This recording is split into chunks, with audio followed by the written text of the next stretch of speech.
Okay, so we're gonna work a series now from the close guard. It's gonna be off of our overhook game. So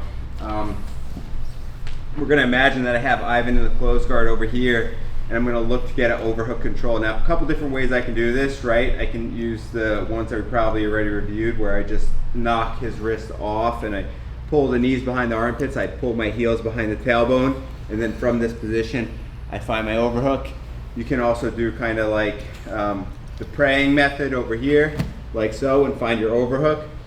Finally, we can also do a grip break method where if Ivan's here, I can kind of make that cross grip, I make a frame, I break, and then I'm almost acting like I'm combing my hair, and then I find that overhook again, like so. A little bit fancy, but sometimes still a good option nonetheless.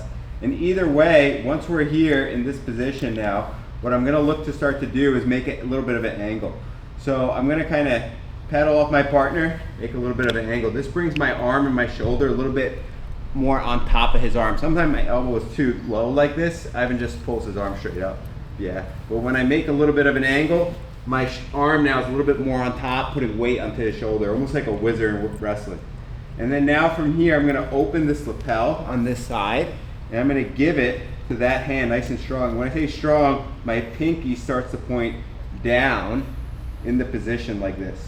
So I feed it, take the slack out, get as high as I can, and then my pinky starts to point down. You can see that really anchors that grip into the position, and it also gets the one artery on this side.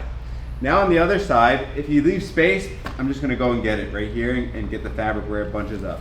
If his head is kind of down over here, which is a little bit more common, you might wanna try this option. So if you can't sneak the hand underneath, you can use your elbow. So I kind of do a roll to my left side in this case, and then my elbow scrapes across that jawline, and I open that space.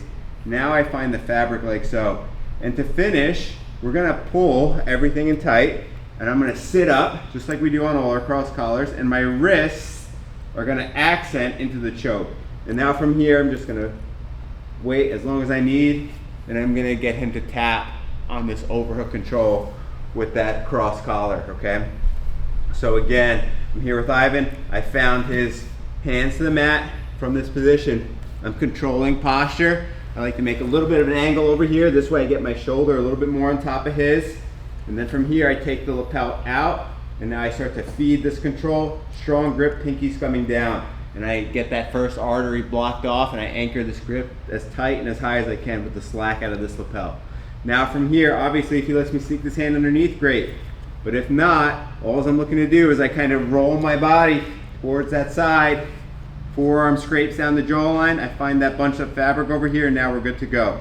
I accent my wrist into the neck, and then from this position I pull everything in tight, I sit up, and I row my elbows, okay? Very important. Again, we're rowing our elbows tight to our body, and that's what's gonna get us finished on that cross collar choke.